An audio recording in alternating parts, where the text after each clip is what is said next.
आपण जो लेसन सुरू केला होता, तो होता आपला कोणाचे आई-बाबा अभ्यास करतात? सुवर्णा काय नाव आहे बरं? सुवर्णा बागुल? तुमचे आई-बाबा पण अभ्यास करतात का तुमच्यासोबत? मला वाटते फोन सेट करून देतायत. चला. तर हे सगळं ठीक आहे. हे आपल्या घरी होतच असतं. सगळे आपण घरून अभ्यास करतोय. तर मागच्या वेळेला आपण केमिकल बॉन्ड आणि त्याचे टाइप्स हे बघितले होते. म्हणजे chemical changes, physical changes, chemical bonds, त्याचे टाइप्स हा सगळा आपला मुद्दा झाला होता. मी पटकन तुम्हाला त्याची पीपीटी दाखवते. मग आपण आज नवा धडा सुरू करणार आहे. आपला शेवटचा केमिस्ट्रीचा धडा. वेट. हं.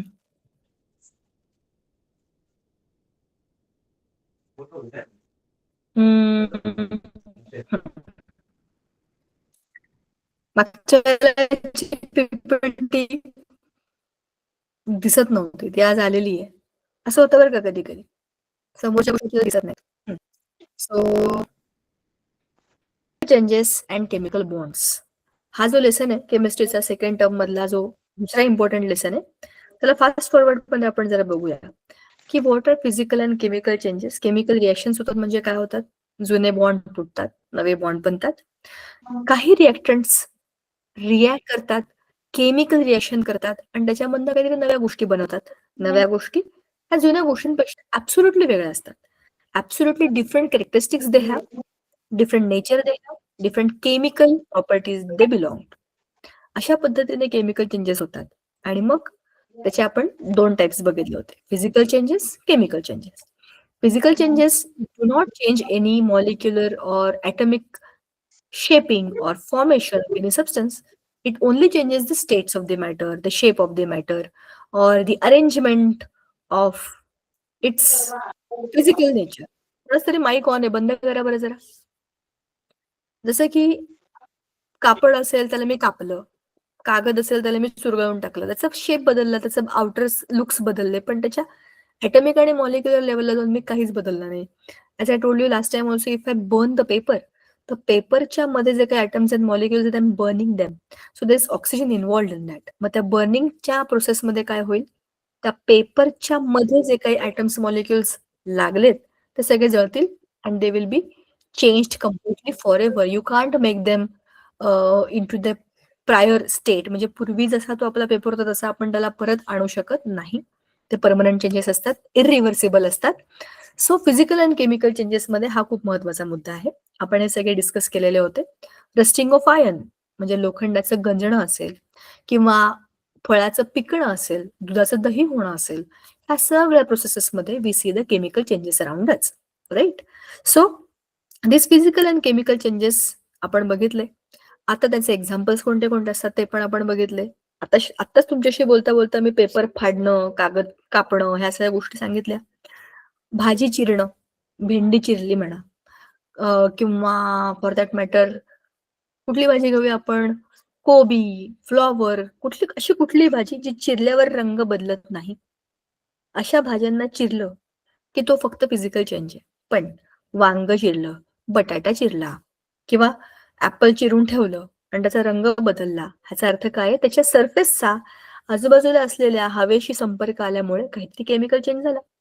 So we can see the physical change as it is indication of the chemical change. अशा अनेक गोष्टी आपल्या आजूबाजूला आपण बघतो ज्याच्यामध्ये physical and chemical changes are involved. But always remember, how will you find की एखाद्या गोष्टीमध्ये केमिकल चेंज झालाय का नाही? There are few hints of it. जसं आपण घरी गेलो ते आपण आईकडे बघून आपल्याला समजतं आज आईचा मूड कसा आहे, आज रागवणार आहे, खुश आहे. आपण अशा खुश मूड मध्ये सांगितलं की आई आज तू माझी फेवरेट भाजी करताय, करून दे. आपला मूड खूप चांगला आहे आणि आई चिडलेली असली तर मग काय बोलायची गरज नाहीये. ज्या चुका आपण केल्या नाहीयेत त्याचं पण खापर आपल्या डोक्यावर फुटतं आणि मग बरंच काही ऐकावं लागतं. कारण इंडिकेशन्स आपल्याला समजतं कधी बोलायचं, कधी नाही बोलायचं. हे आपण खूप लहान होतो की नाही तेव्हापासून आपल्याला हे इंडिकेटर्स चांगले माहिती आहेत. बरोबर? असेच आपल्याला इंडिकेटर्स माहिती असले पाहिजे केमिकल चेंजचे.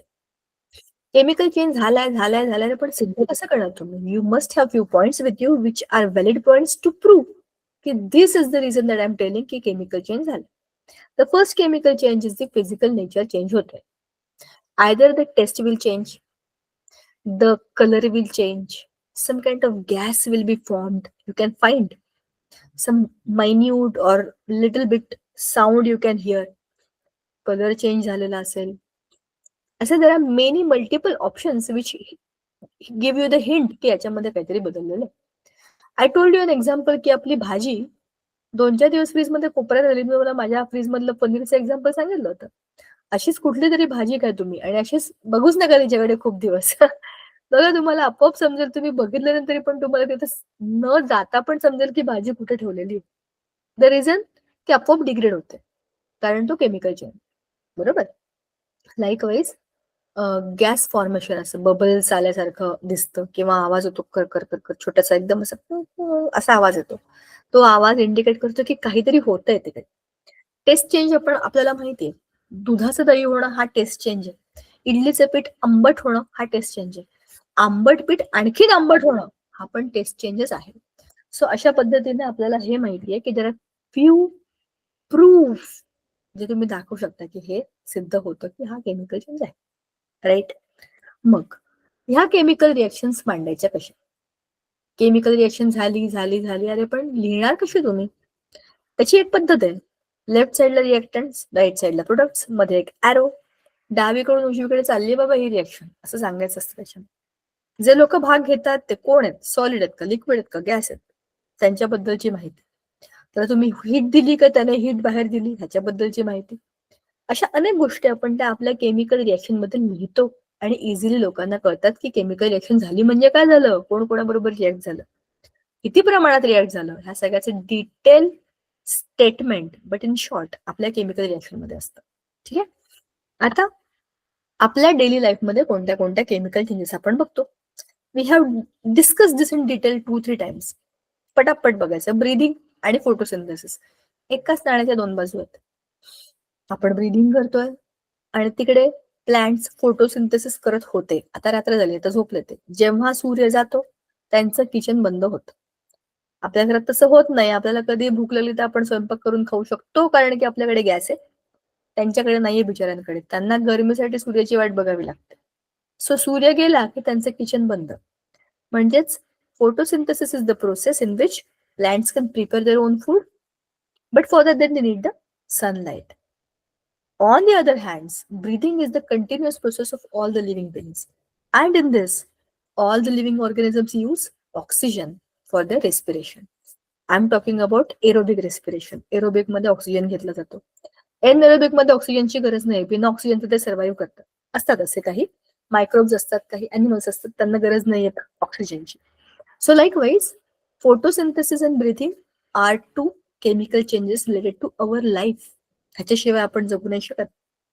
दुसरा एक केमिकल चेंज असतो खरं आपल्या डायजेशन मध्ये. The food that we eat that goes inside our stomach is digested and it is not easy, कारण की त्याच्यामध्ये खूप सारे केमिकल्स सगळं चाललेलं असतं. आपल्या पोटामध्ये मिक्सर आहे, आपल्या पोटामध्ये केमिकल फॅक्टरी आहे. त्याला असं तोडून मरोडून हे करून ते करून त्यातनं आपण ऍब्झॉर्ब करतोय, म्हणजे आपल्या बॉडीमध्ये काय काय फिट केलेलं आहे. सो ती स्वतःच एक केमिकल प्रोसेस आहे. Our entire body is nothing but application of chemistry in biology with some physics. कारण सांगते, प्रत्येक सेलमध्ये केमिकल्स आहेत आणि प्रत्येक सेलमध्ये केमिकल प्रोसेसेस होत आहेत. हे जे रेस्पिरेशन बोलतोय की नाही आपण, हे प्रत्येक सेलमध्ये होत आहे. So now you think about it, how the life is very complex and how it is so simple. कळलं? ह्या दोन गोष्टी होत्या. कंबशन ऑफ फ्युल हे तर आपण लहान होतो की नाही, म्हणजे मनुष्य जात जेव्हा लहान होते की नाही तेव्हापासून आपल्याला माहितीये काय लाकूड बिकूड जाळून, पानं पाला पाचोळा जाळून आपण हीट निर्माण केली होती. So when we were jungle dwellers, आपण जेव्हा जंगलामध्ये राहायचो, आदिवासी होतो, तेव्हा स्वतःचा जीव वाचवण्याकरता आपण आगीचा शोध लावला होता. बरोबर. आजूबाजूला येणारे जे हिंस्त्र प्राणी असतात किंवा कोण कोण असतात ते आपल्याला खाऊ नये म्हणून आपण गुहेत जाऊन राहायचं, किंवा अशा ठिकाणी जिथे आपण आग पेटवून राहू शकतो आणि आपण आपली वस्ती बनवू शकतो. हा शोध जेव्हा लावला तेव्हा आपल्याला समजलं की फ्युएल कॅन बी बर्न्ड. एकमेकांवर दगड आपटून आपटून ठिणग्या पाडून आपण आगी लावलेल्या आहेत लहानपणी, म्हणजे मनुष्य जातीचे लहानपणी. सांगायचा मुद्दा असा की combustion of anything is a chemical process. Paper जाळा, लाकूड जाळा, कोळसा जाळा, कागद जाळा, कापड जाळा, कपडे जाळा, काहीही जाळा तुम्ही, पेट्रोल डिझेल पण जळतं जेव्हा आपली गाडी सुरू असते, बरोबर. आपल्या घरामध्ये जेव्हा आपण किचनचा तो नॉब ऑन करतो तेव्हा तो जळतो, तो गॅस असतो. You take anything which is burning is a chemical reaction, कारण त्याच्यामध्ये बर्निंग आहे. So oxygen is involved. कुठे कुठे जिकडे ऑक्सिजन येतो बर्निंग मध्ये तिकडे त्याची प्रोसेस बदलते आणि कम्बशन होतं. It is a chemical reaction. Naturally पण होते, मॅनमेड पण असते. आपणही काही गोष्टी जाळतो आणि नॅचरली पण काही गोष्टी जळतात. पुढे ह्याच्या व्यतिरिक्त आणखी एक एक्झाम्पल आपल्याला, आणखी 2 एक्झाम्पल आपल्याला दिले. शहाबादी फरशी म्हणजे टाईल्स वरती तुम्ही ऍसिडने क्लीन केलं तर जी काय होते ती केमिकल रिएक्शन होते. तर ते ऍसिड आणि हे बेसेस एकमेकांबरोबर रिएक्ट करतात आणि पाण्याबरोबर निघून जातात आणि फरशी स्वच्छ चमकायला लागते. नंतर होतं की हार्ड वॉटरचं सॉफ्ट वॉटर बनवणं. हे बुकमध्ये आहे. It is not here in the PPT but I am telling you because you would read that in the book. तर जेव्हा हार्ड वॉटर सॉफ्ट करायचं असतं तेव्हा त्याच्यामध्ये खूप सारे क्लोराईड, फ्लोराईड, सल्फाईड असे क्षार असतात वेगवेगळ्या मेटल्सचे. And that is very hard water. त्याच्यात तुम्ही किती पण शॅम्पू घालून केस धुवायला जा, पण तुमच्या केसांना केसच होणार नाही, कारण की ते पाणीच हार्ड आहे. त्या पाण्यामध्ये एवढे क्षार आहेत की आणखीन काही टाकलं तरी पण ते विरघळायला जागाच नाहीये त्याच्यामध्ये. सो मग काय करतो आपण, त्याच्यामध्ये बेसेस टाकतो. त्याच्यामध्ये धुण्याचा सोडा टाकला जातो. Na2CO3 नावाचं सोडियम कार्बोनेट नावाचं एक केमिकल असतं ते त्यात टाकतात. त्याच्यामुळे ते सगळे क्षार रिॲक्ट होऊन खाली जाऊन बसतात तळाशी. वरचं पाणी साफ होतं. तर तुम्ही घ्या उकळा आणि केस धुवायला जा. चांगला शॅम्पू बिंपूचा मस्त फेस होईल त्याच्यामध्ये. कपडे पण चांगले रगडून धुतलं तर साबणाचा फेस होईल. आणि जो होत नाही तो होतो. द रिझन आपण त्यातले क्षार खाली अवक्षेपित केलेत, म्हणजे we have made them precipitate by the chemical reaction. ती एक युजफुल केमिकल रिएक्शन आहे, केमिकल ऍप्लिकेशन आहे. असे तर खूप सारे केमिकल ऍप्लिकेशन आपल्या आजूबाजूला आहे. Everything that we are using around is made up of some more other kind of chemical reaction, बरोबर. साधी सोपी गोष्ट आहे की नाही. बघा, आपला जो पेन आहे, प्लास्टिकचा बनलेला pen that we use every day for writing, it has got some kind of chemicals which are made in the laboratory somewhere, tested somewhere, and then manufactured in some other company. So it's a big process, but chemicals are around us and they do chemical reactions. Second, आता ह्या सगळ्यांचा chemical reaction होते म्हणजे bond होतो. Bond होतो म्हणजे काय होतं, they bind with each other. There are 2 types of bonds, ionic and covalent. आपण मागच्या वेळेला बोललो होतो. Ionic bond is give and take. जसं मी तुम्हाला एक्झाम्पल सांगितलं होतं की माझं घर आहे, माझ्या घरामध्ये एक रूम आहे, ती एक्स्ट्रा आहे, तशी मला सध्या गरज नाही. आणि समजा मानसी किंवा असं कोणतरी तिकडनं आल्यामुळे ताई मला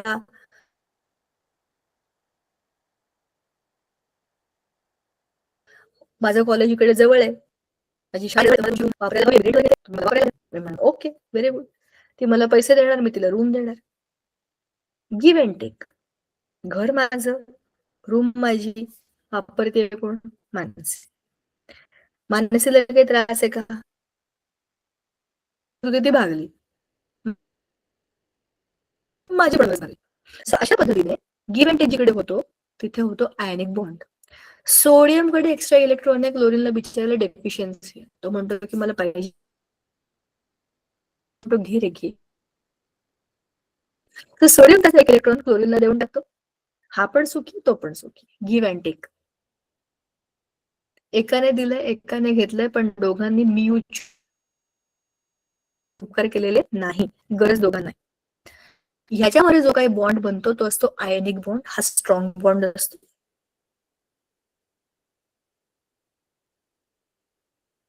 ह्याचे जे सॉल्ट्स असतात हे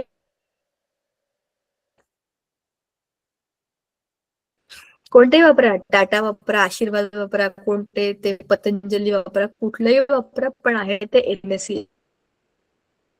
NaCl ला पाण्यात टाकलं की खरट खरट पाणी बनतं.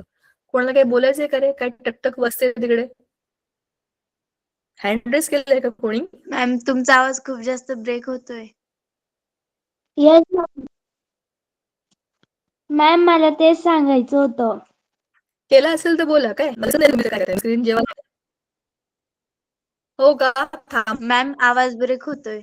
मॅम, आवाज ब्रेक होतोय. बा, थँक्यू फॉर टेलिंग. हे काय त्याच्यामध्ये शांतीत आपलं लेक्चर चाललंय कसं.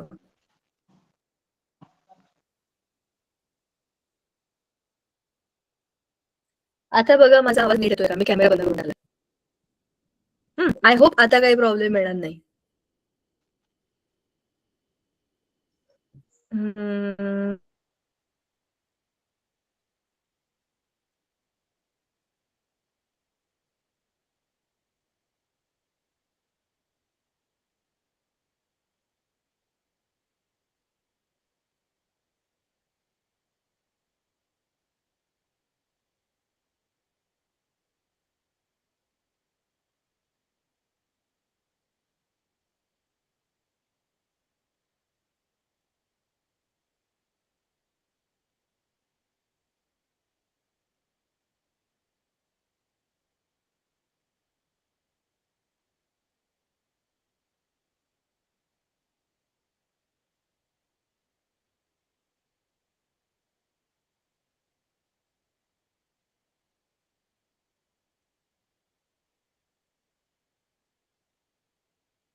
मॅम तुमचा आवाज येत नाहीये.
हॅलो, आता माझा आवाज येतोय का? Yes ma'am. ओके, सगळं बंद करून सुरू केलंय मी मुलींनो. काय सांगू मी तुम्हाला. मला वाटतच होतं एवढा वेळ माझा कॅमेरा ऑन असताना सुद्धा माझा आवाज येतोय म्हणजे आज काहीतरी चमत्कारच झालंय. पण एनिवेज ठीक आहे. आता मी बंद ठेवते कॅमेरा आणि मग आपण बोलूया. हा, तर मी तुम्हाला सांगत होते कोव्हॅलेंट आणि आयनिक बॉन्ड बद्दल. तर कोव्हॅलेंट आणि आयनिक बॉन्ड शेवटचाच मुद्दा होता. माझी रूम आहे आणि माझ्या घरामधली एक्स्ट्रा रूम आहे, ती मला द्यायची आहे भाड्याने. समजा मानसी आली माझ्याकडे की ताई माझ्या घरापासून म्हणजे तिचं कॉलेज माझ्या घरापासून जवळ आहे, तर मग तुम्ही ती मला रेंटने द्याल का? म्हणणार ओके ओके व्हेरी गुड, माझी रूम तू घे, ती वापर, त्याच्या बदल्यात ती मला देणार रेंट. तिचा पण फायदा माझा पण फायदा, हो की नाही? सो अशा पद्धतीने जे बॉन्ड बनतात, give and take of electrons, त्याला म्हणतात आयनिक बॉन्ड्स. आता याच्यामध्ये काय झालं, दोघांचं पण भलं झालं. माझं घर आहे, माझी रूम आहे, पण रिकामी पडू नये की नाही, मला तिचा काही उपयोग होतोय का? नाही. आणि तिकडे आहे मानसी, तिला ती रूम वापरायला जागा हवी आहे, कारण तिला इथे थोडी राहायचंय, तिला तिचं कॉलेज म्हणून इथे थोड्या दिवसाकरता तिला आपली वेळ भागवून न्यायची आहे. मग तिला हवी तशी कम्फर्टेबल कॉलेजच्या जवळ, शाळेच्या जवळ अशी रूम मिळत असेल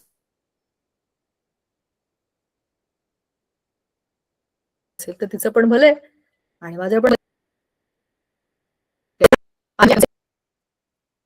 पुढच्या स्टेजमध्ये जसे आपले पण आयुष्याच्या स्टेजेस असतात की नाही, बाल्य, मग तारुण्यावस्था, मग प्रौढावस्था, अशा असतात की नाही.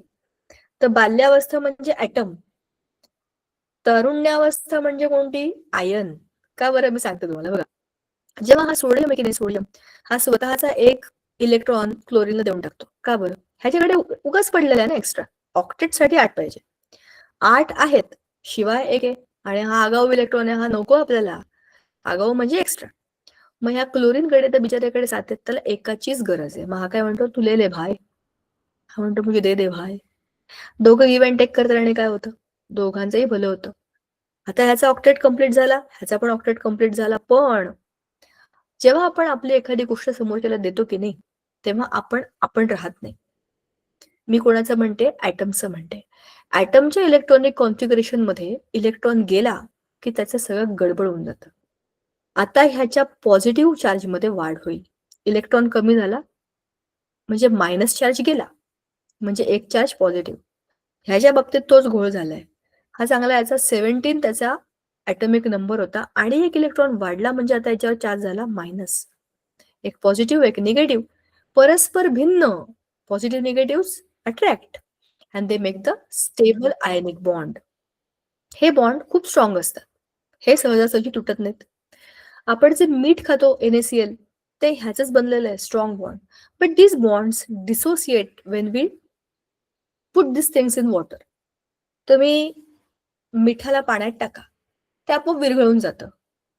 कारण आयन्स हे पॉझिटिव्ह आणि निगेटिव्ह असतात. पाण्यामध्ये पण पॉझिटिव्ह आणि निगेटिव्ह कॅरेक्टर्स असतात. म्हणून सगळेच्या सगळे आयनिक सबस्टन्सेस पाण्यामध्ये डिसोसिएट होतात. ठीक आहे. आता हा झाला आयनिक बॉन्ड आणि दुसरा असतो covalent bond. Covalent bond is a smart work. Covalent bond मध्ये हे गिव्ह अँड टेक का नाटकच नाहीये. Sharing pairing is the best living option. जसं आता माझी रूम तिने वापरली, दिलं घेतलं गेलं ना. हे कसं आहे? हॉस्टेलची रूम आहे. एक रूम आहे, दोघांनी वापरली म्हणजे काय झालं? रूम तिची पण नाही माझी पण नाही, पण आमच्या दोघींची आहे. आमच्या दोघींचा अधिकार आहे हे पण नाहीये. पण म्हणजेच काय? ह्याला एका इलेक्ट्रॉनची कमी आहे, याला एका इलेक्ट्रॉनची कमी आहे. ते म्हणतात चल भाऊ आपण एकमेकांची मैत्री करू आणि आपला शेअरिंग करून टाकू इलेक्ट्रॉन्सना. शेअर केले काय झालं? ह्याच्याकडे हे 2 आले, याच्याकडे पण हे 2 आले, तरी दोघांकडेही 2 नाही आहेत. दोघं आपल्या आपल्या गैरसमजामध्ये जगतायत की जो तेरा है वो मेरा है, जो मेरा है वो तेरा है. पण काम तर भागलं की नाही. म्हणजेच कोव्हॅलेंट बॉन्ड मध्ये गिव्ह अँड टेकची गरजच नाहीये. Sharing is the best option. Share कर ले और तेरा और मेरा काम फिनिश. म्हणजे काय झालं? सध्याची ड्युप्लेटची आपली 2-2 इलेक्ट्रॉन पाहिजे की नाही. दुसरं पीठ होऊ नाही शकत आपल्या याच्यामध्ये रचनेमध्ये. नाही तर आपल्याला आयन व्हावं लागेल. आयन झालं म्हणजे आयडेंटिटी गेली ना. आयडेंटिटी तर घालवायची नाहीये, पण आपल्याला बॉन्ड तर करायचा आहे. मग स्मार्ट वर्क. असे लोक जे करतात ते असतात कोव्हॅलेंट बॉन्ड. ते खूप स्ट्रॉंग बॉन्ड असतात. आयनिक बॉन्ड पेक्षा कोव्हॅलेंट बॉन्ड हे वेगळे बॉन्ड असतात, कारण की त्याच्यामध्ये पटकन हे बॉन्ड तुटत नाही. आणि दुसरं म्हणजे स्टेबल कोव्हॅलेंट बॉन्ड्स हे लॉंग टर्म बॉन्ड्स असतात. पाण्यामध्ये टाकलं कशामध्ये टाकलं तरी पण त्याला काही फरक पडत नाही. उलट पाणी स्वतःच एक कोव्हॅलेंट कंपाऊंड आहे. कसलंय? आयनिक बॉन्ड्स आहे. अशा पद्धतीने आपला हा धडा संपला पूर्णपणे. रिव्हिजन सकट संपला. आता आपला लास्ट लेसन जो आहे man made and natural substances. ठीक आहे ना?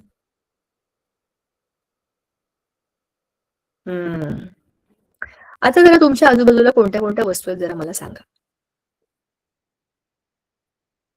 स्क्रीन नाही बघितली तरी पण चालेल. मला सांगा तुमच्या आजूबाजूला कोणत्या कोणत्या वस्तू आहेत. टेबल, खुर्ची, कॉट. आणि ती कशाची बनली आहे? प्लास्टिक प्लास्टिकची बनलेली आहे टेबल खुर्ची. टेबल बरोबर. प्लास्टिकचा बनला आहे आणि चेअर प्लास्टिकची. म्हणजे टेबल आणि खुर्ची दोन्ही प्लास्टिकचं आहे. अजून खिडकी खिडकी कशाची विंडो बनली आहे? हो पण कशाची बनली आहे ग? विंडो कळलं मला, बनली आहे कशाची? बुक्स प्लास्टिकचे बनले? लाकूड लाकूड लाकूड. शाबास. लाकडाच्या काही वस्तू आहेत. माझ्या पण आजूबाजूला सांगू का? काही कापडाच्या आहेत, काही लाकडाच्या आहेत, काही दगडाच्या आहेत, काही काचेच्या आहेत. खरंच सांगते, दगडाच्या म्हणजे आपली जी खिडकी असते की नाही, खिडकी त्याच्या खाली जो मार्बल आहे तो दगडच आहे की नाही. मग अशा अनेक गोष्टी आपल्या आजूबाजूला असतात. कपडे तर काय विचारूच नका. कपडे चोहीकडे. कपड्यांमध्येच आपलं सगळं आयुष्य काय म्हणूया आपण लपलंय. एवढे कपडे असतात आपल्या घरांमध्ये. पण सांगायचं मुद्दा असा, ह्या वस्तू बनल्या कशाच्या आहेत? काही गोष्टी नॅचरली बनल्या आहेत, काही गोष्टी आपण निसर्गात बनवल्या आहेत. थोड्या आपण आजूबाजूला अनेक गोष्टी कुठलीही गोष्ट उचला, तुमचं पेन, पेन्सिल,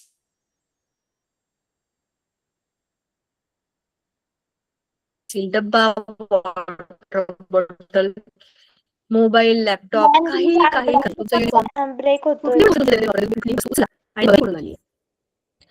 जर तुम्ही माती उचलली तर ती नॅचरल आली नेचर मधनं. तुम्ही पाणी पुन्हा घेऊन जा.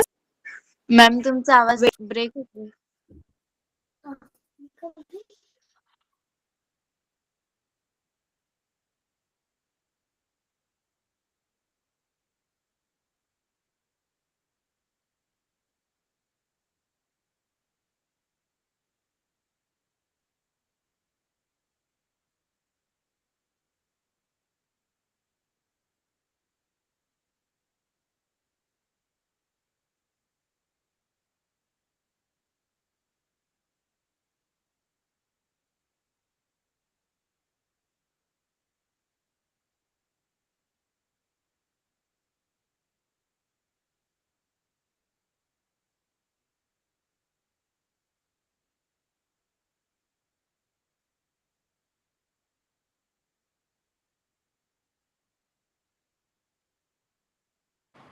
Deepika, are you there?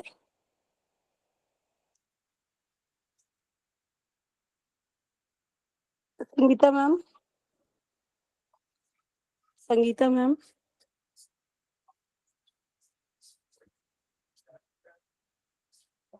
बच्चों क्या मैम लॉग ऑफ कर गए क्या? आपको आवाज आ Yes, रही है ma'am. मेरी? यस मैम आ क्या रही है। मैम बहुत देर से नहीं है क्या क्लास में? नहीं मैम बहुत देर से क्लास नहीं मैम बहुत देर से क्लास में नहीं है क्या? मैम थी पर अब वो गई मैम. अभी लेफ्ट हुई है मैम। अच्छा वो यस पढ़ा रहे मैम। थे क्या क्लास में? Yes ma'am. अच्छा ठीक उनका है बेटा डिवाइस ठीक है। लैग मार रहा था इसलिए. मैम आवाज नहीं आ रही थी मैम की। अच्छा ठीक है देख वेट कर लेते हैं, अगर आ जाएंगे तो हम कंटिन्यू करेंगे, नहीं तो कैंसिल कर देंगे। वेट कर लेते हैं मैम का, ठीक है?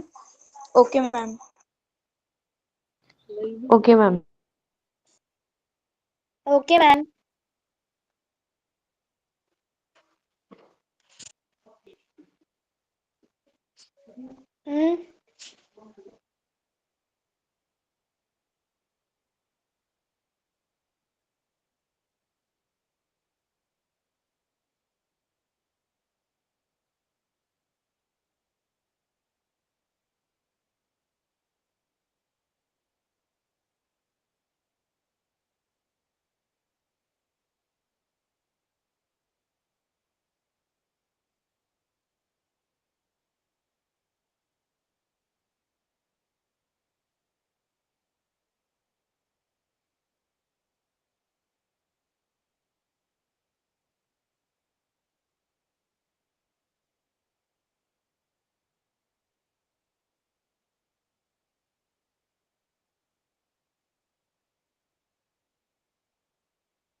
खूपच स्लो आहे, व्हेरी व्हेरी स्लो.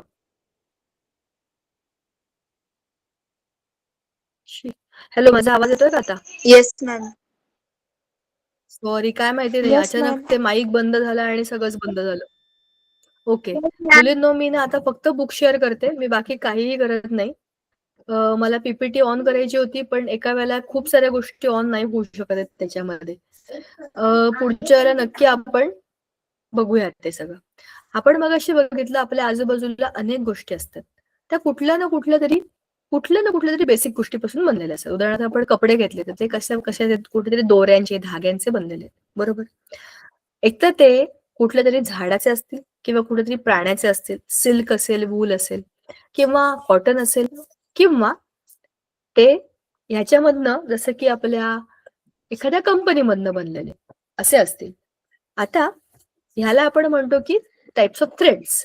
म्हणजेच काय, एक तर ते किंवा ते मॅनमेड आहेत, पण त्याचा सोर्स जो आहे तो नेचरच आहे, बरोबर की नाही? झाडाचे जरी असतील तरी पण झाड एक प्रकारचं काय आहे, नेचरच आहे की नाही? आपल्या आजूबाजूला काही आहेत की लाकडाच्या वस्तू, आपल्याला कपाट आहेत, आपले पेन्सिली आहेत, आपण जी पानं वापरतो की नाही झाडाची पानं म्हणजे लीफ, झाडाचं लीफ म्हणजे झाडाचं पान, त्याच्यापासून आपली ही सगळी वह्यांची पानं पण बनलेली असतात. कदाचित म्हणून त्याला पान म्हणत असेल का? तर अशी ही जी पानं असतात ह्याच्यासाठी पण आपण झाडांचाच वापर करतो. म्हणजे तीच झाडं जी आपल्या आजूबाजूला असतात कोणत्या कोणत्या वेगवेगळ्या प्रकारची, त्याची अनेक रूपं आपण वापरतोय.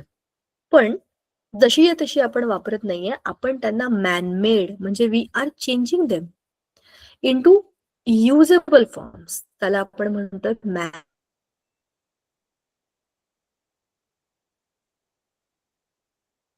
man-made materials.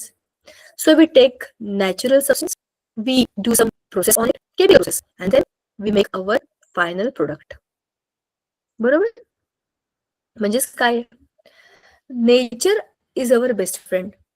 निसर्ग आपला बेस्ट फ्रेंड आहे की नाही मला सांगा. आपल्या हजारो पिढ्यांपासून आपल्याला सगळ्या गोष्टी देणारा आपला मित्र आहे nature. We are doing with it. आपण त्याच्याकडनं फक्त घेतोय. चला, आता तुम्ही मला एका प्रश्नाचं उत्तर द्या. मुलींनो, समजा माझ्या बेंचवर एक मुलगी बसते. तिचं नाव आहे, काय नाव ठेवूया आपण, तिचं नाव पिंकी. मी आणि पिंकी लहानपणापासून एका बेंचवर, आता आम्ही आलो 8वीत. पण ना प्रत्येक वेळेला ना मी तिची खूप मदत करते. म्हणजे तिने होमवर्क नाही केला तर मी सांभाळून घेते. टीचरला सांगते की मॅम तिला बरं नाहीये. तिने डबा नाही आणला तर मी तिला माझा डबा देऊन टाकते. तिला घरी आई बाबा ओरडत असेल तर मी लगेच तिला काय बरं म्हणतात, सेफ करते की नाही तिला बरं नव्हतं किंवा तिला शाळेमध्ये काही तिची चूक असेल तरी पण मी तिला नेहमी सांभाळते. पण ती इतकी कुचकी आहे की ती प्रत्येक गोष्टीत मला एकटं पाडते. म्हणजे मी जरी काही केलं नसेल तरी पण ती टीचरला सांगते, टीचर हिनेच केलंय. आम्ही एका बेंचवर बसतो तरी ती म्हणते की बेंचचा एवढा भाग माझा, इथपर्यंत तू यायचं नाही. आणि जवळपास अर्ध्याहून जास्त बेंच तीच वापरते. तिच्या वह्या पुस्तकं सगळं पसरवून ठेवते आणि मला कोपऱ्यावर बसायला लागतं. माझ्या वस्तू पाडून टाकते, इकडे टाकून देते. ती माझ्याकडे बिलकुल लक्ष देत नाही, उलट मला त्रासच देते. मग मी काय करायला पाहिजे पिंकी बरोबर, सांगा बरं जरा मला. तिच्यासोबत बोललंच नाही पाहिजे. तिच्यासोबत बोललंच नाही. तिच्यासोबत नाही करायला पाहिजे. काय नाही करायला पाहिजे? तर आपण कशालाच बोलायचं तिच्यासोबत. तिच्यासोबत बरोबर. ती आपल्याशी कुचक्यासारखी वागते, आपण कशाला बोलायचं ना तिच्यासोबत. अजून काय काय केलं पाहिजे मी तिला?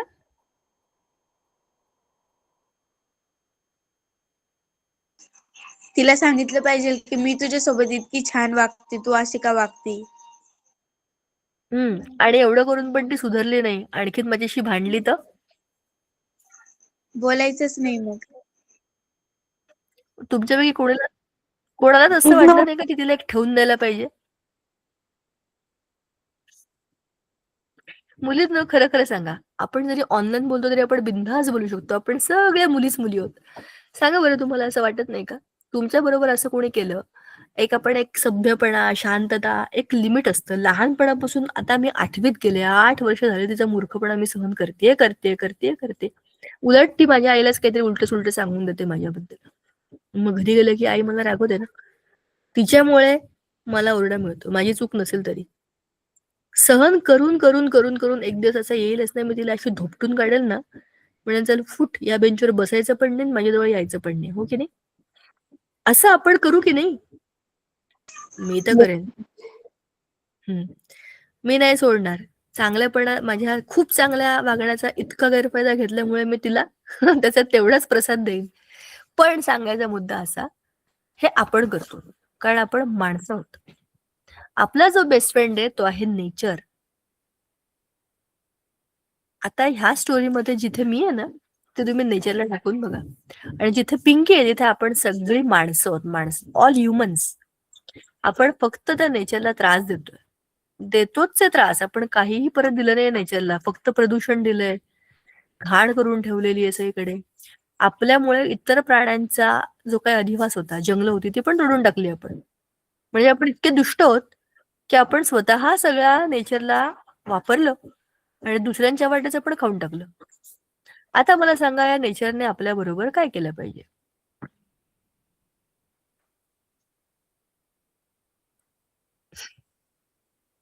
आता सिच्युएशन बदलली आहे. आता पिंकीच्या ठिकाणी आपण गेलोय. सांगा आता. मॅम रिपीट करा ना. अगं मग मॅम आपण कचरा नाही करायला पाहिजे. आपण कचरा नाही केला तरी बाकी सगळी माणसं करतीलच ना. आता तू आणि माझ्याबद्दल नाही चाललंय. It is all about all humans. राहू दे. आपण दर महिन्यात एक झाड लावलं पाहिजे. आणि पुढच्या महिन्यात ते वाळून गेलं तरी आपण आपलं झाड लावतच राहायचं. नुसती झाडं लावायची का?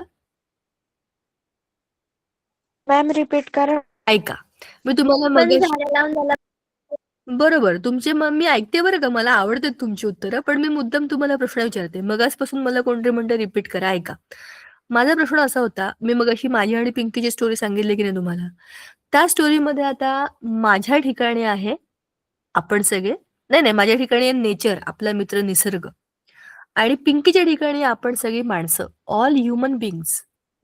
आता काय करायचं? नेचरने आपल्या बरोबर काय केलं पाहिजे? सहन करून करून हजारो वर्षापासून नेचर सहन करतोय आपल्याला.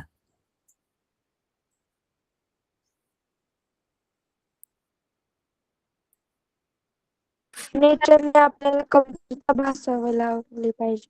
नेचरने आपल्याला ऑलरेडी खूपदा चांगले फटके मारलेले आहेत. आता कोरोना आला होता की नाही, कोरोना अशी एक सणसणीत लावली होती ना आपल्याला सगळ्यांना, माणसांना. आपण खूप उडत होतो. विचार करा बरं, आपण किती नखरे केले हे की नाही. आपण सगळीकडे पोल्युशन केलं आपण सगळीकडे, आपली जनसंख्या एवढी वाढली आहे की त्याच्याकरता आपण बाकी सगळ्या प्राण्यांचं पाणी घेतलं, हवा घेतली, माती घेतली, सगळं घेऊन टाकलं. आणि एवढं सगळं करून करून करून पण आपण काही सुधारलो नाहीये. म्हणजे आपण सुखी नाहीच आहे ना. आपण अजून घाण करत चाललोय. एक कोरोना व्हायरस सगळ्या जगाला बंद पाडलं की नाही, सांगा बरं मला. आपण सगळे हरलो होतो त्या नेचरच्या त्या टेन्शनमुळे. आपण सगळे घाबरलो होतो की अरे बापरे, आता काही खरं नाही आपलं. तर नेचर जेव्हा चिडतो की नाही, सगळ्यांना आपल्या आपल्या वठणीवर आणून ठेवून देतो. सांगायचा मुद्दा असा आहे की आपण तर काही नाही रे, आपण काहीच हजार वर्ष पृथ्वीवरती आहोत. लाखो वर्ष पृथ्वीला रूल करणारे डायनोसॉर एका सेकंदात गायब झाले पृथ्वीवरनं. तर म्हणजे आपल्या हातात काही नाही. जब तक अपना गेम चल रहा है तब तक चल रहा है भाई, इसका आगे क्या होगा पता नाही. पण एवढं एक आपण करू शकतो की आपल्या हातात जे आहे आपल्या नेचरला वाचवण्याकरता, त्याचा आपण विचार केला पाहिजे. तुम्ही म्हणाल, हे तुम्ही आम्हाला सगळं काय सांगताय, हे पुस्तकात नाहीये. अगं पण हे तुम्हाला सांगितलं नाही मी तर कोण सांगेल? मॅनमेड मटेरियल कोणते, कुठून आले, हे तर बोलणारच आहे ना आपण. पण हे कुठून आले? हे आले निसर्गातूनच आहेत ना. त्याचा उगम जर निसर्गात असेल तर त्या निसर्गाचा आपण विचार नाही केला पाहिजे का? आपण नक्की केला पाहिजे, कारण ह्या सगळ्याच्या लिंक पुढे जाऊन तिथेच लागतील बघा. तर आपल्या आजूबाजूला खूप सारे मॅनमेड मटेरियल्स आहेत. काचेचे, कागदाचे, कापडाचे, लाकडाचे, प्लास्टिकचे, असे अनेक प्रकार आपण रोज हाताळतो, वापरतो. किनी माती, अमुक माती, धमुक माती, बरोबर, अनेक गोष्टी आपण वापरतो. मग ह्या सगळ्याचा आपल्या दैनंदिन वापरामध्ये आपल्याला किती फायदा होतो? पहिला आपला मित्र आहे प्लास्टिक. मला आता तुम्ही एका प्रश्नाचं उत्तर द्या. मला ना माझ्या बाथरूम मध्ये एक बादली घ्यायची आणि मी दुकानात गेले. दुकानदाराने मला 2 बादल्या दाखवल्या. एक दाखवली स्टीलची, एक दाखवली प्लास्टिकची.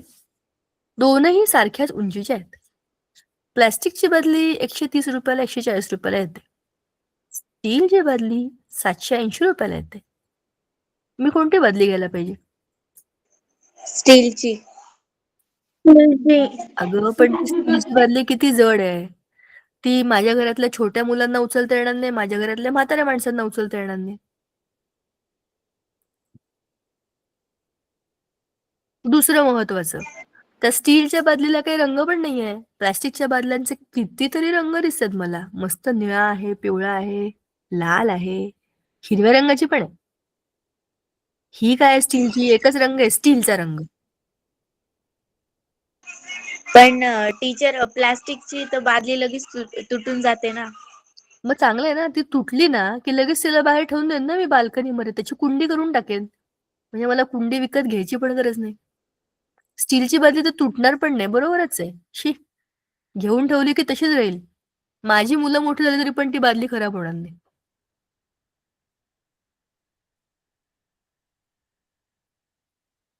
कोणती बादली घेऊ? प्लॅस्टिकची बादली जर कुंडी केली तर ते माती सडून जाईल प्लॅस्टिक मध्ये. असं होतं का? मग एवढे लोक कुंड्या घेतात ते, म्हणजे मला माहित नाही म्हणून विचारते. हौसेने घेतात आणखी. प्लास्टिक मध्ये तर माती नाही सडत. उलट हलके फुलके कुठे पण मला ती कुंडी उचलून ठेवता येईल. असं स्टीलची बादली फुटली तरी मला करता येणार नाही, बादलीच एवढी जड आहे. मॅम प्लास्टिक जे असतं ना ते आपल्या नेचर साठी हार्मफुल असतं, हेल्थ साठी चांगलं त्यामुळे कुंडी घेतली पाहिजे. करेक्ट. मुलींनो, तुम्ही सगळ्या प्रश्नांची उत्तरं मला बरोबर दिली. मगासपासून आपण जे गप्पा मारतोय ना सुरुवातीपासून, करेक्ट चाललाय आपला प्रोग्राम. बरोबर आहे. बघा, आपल्या आजूबाजूला पण अनेक वस्तू प्लॅस्टिकच्या वापरतो, आपल्याला ऑप्शन पण नसतो. आता जसं मी तुम्हाला सांगितलं की स्टीलची बादली खूप जड आहे. खरंच, ज्या घरामध्ये फक्त आजी आजोबा लोक राहतात किंवा छोटी मुलं खूप स्वतः काम करतात, अशा ठिकाणी त्यांना ती स्टीलची बादली घेऊन फिरणं परवडणार नाही, तेच पडतील ती बादली घेऊन. मग ते प्रेफर करतील प्लास्टिकची बादली. प्लास्टिकच्या बादलीमध्ये खरंच वेगवेगळे रंग असतात. ती हलकी असते, ती स्वस्त असते, ती कुठेही मिळते. स्टीलच्या बादली करता मला जावं लागेल मेटल्सच्या दुकानामध्ये. स्टीलची बादली लिमिटेड असते, महाग असते, पण वन टाइम परचेस आहे. स्टीलच्या बादलीत पाणी घेतल्यावर आंघोळीला मला कोणताच शारीरिक त्रास होणार नाही, कारण ते स्टील आहे, मेटल आहे. तुम्ही जे म्हणालात ते एकदम व्हॅलिड होतं, एकदम बरोबर होतं. प्लास्टिक हलकं आहे, स्वस्त आहे, अनेक रंगांमध्ये, अनेक आकारांमध्ये, अनेक ठिकाणी इझिली मिळतं, पण ते आपल्या शरीराकरता अतिशय वाईट आहे. तुम्हाला माहिती आहे, आपण आंघोळ करताना आपल्या शरीरामध्ये असे बारीक बारीक बारीक बारीक प्लास्टिकचे कण जातात. आपण प्लास्टिकच्या बादलीत आंघोळ करतो तेव्हा, बरोबर ना? गरम पाणी आपण त्याच्यामध्ये ओतलं की त्याचे थोडे थोडे थोडे थोडे पार्टिकल्स निघणार नाहीत का? एकदम मायन्यूट, ते दिसत नाहीत आपल्याला. पण या सगळ्याचा अर्थ असा आहे की इनडिरेक्टली आपण खूप ठिकाणी प्लास्टिक वापरतो आणि आपल्या शरीरामध्ये प्लास्टिकला म्हणतो ये रे ये.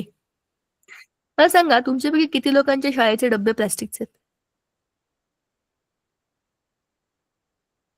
खरं सांगा, त्याच्यात काय एवढं आहे? तुम्ही थोडी घेतलेत. कोणाचेच नाही. Very good. किती लोकांच्या घरामध्ये किचनमध्ये प्लास्टिकच्या बरण्या आहेत?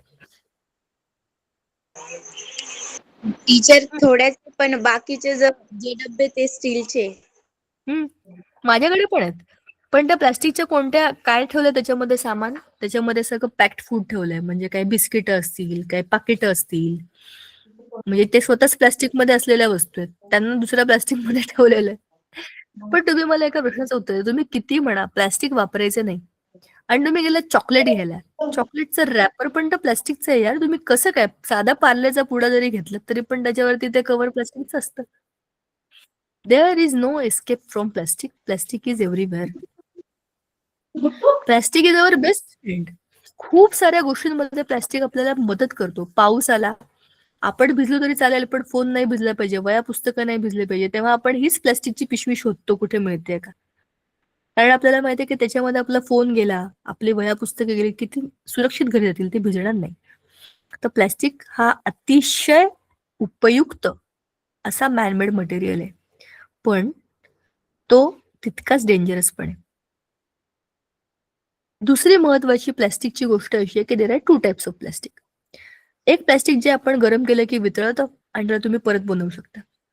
दुसरं एकदा बनलं की बनलं, त्याला काही होत नाही. ते कोण असतं? ते पुष्पा, टूटेगा नाही साला, तसं वालं येते. अशा ह्याच्यामध्ये काय काय येतं? आपल्या डोस्यांचे तवे, कुकरचे हँडल, आपण आपल्या घरात इलेक्ट्रिसिटीचे स्विचेस असतात की नाही, ते प्लास्टिकचे असतात. ते एकदा बनले की बनले. त्याला म्हणतात थर्मोस्टॅटिक प्लास्टिक. स्टॅटिक म्हणजे हालचाल न करणारं, एका ठिकाणी असलेलं. ते एकदा बनलं की ते तुटून जाईल, पण ते तुम्हाला वितळवून नवीन काही बनवता येणार नाही. ते आहे थर्मोस्टॅटिक प्लास्टिक.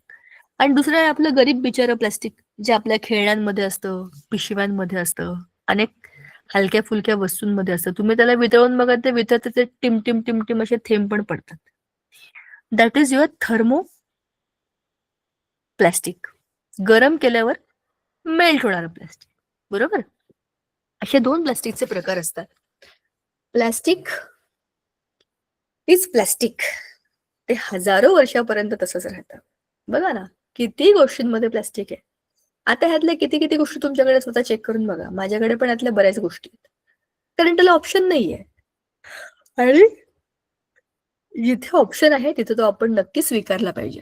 मी पण तेच केलंय आणि म्हणून तुम्हाला पण मी तेच सांगते. माझ्या घरामध्ये खरंच अंघोळीची बादली स्टीलची आहे आणि मला खरंच आणखीन एक नवीन बादली स्टीलची घ्यायची आहे, कारण की आतापर्यंत त्याची गरज पडली नव्हती. पण आता 2 बादल्या तिथे असायला पाहिजे अशी नड आलेली आहे. मग आता सध्या टेम्पररी आहे, ती छोटी आहे आणि प्लास्टिकची आहे. छोटी मुलं आरामात घेऊन जाऊ शकतात. पण त्याच्याऐवजी आता एक चांगली स्टीलची बादली मला स्वतःला आणायची आहे. आणि आमच्याकडे पण अंघोळीचा जो मग असतो ना, तो प्लास्टिकचा, तो नाही आहे आता. आपल्या तांब्याची भांडी असतात ना, तांब्याचे ग्लास, त्याचाच वापर करतोय आम्ही. मुद्दाम प्लास्टिक बार करून टाकलंय.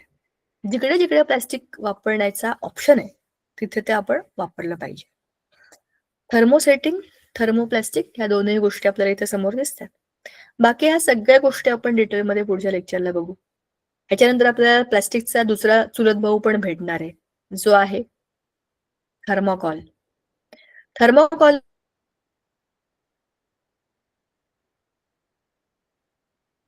नंतर काच. काच सुरू होईल पुढच्या लेक्चरला. तोपर्यंत आपण थांबूया. आज जरा नेटवर्क प्रॉब्लेममुळे 2दा मीटिंग मध्येच बंद झाली. Sorry for that. पण ठीक आहे, पुढच्या वेळेला आपण हे कव्हर अप करून टाकू. भेटूया पुढच्या वेळेला. Thank you. Thank you. Bye ma'am. Good night. Thank you. Good night. Thank you ma'am. Bye ma'am.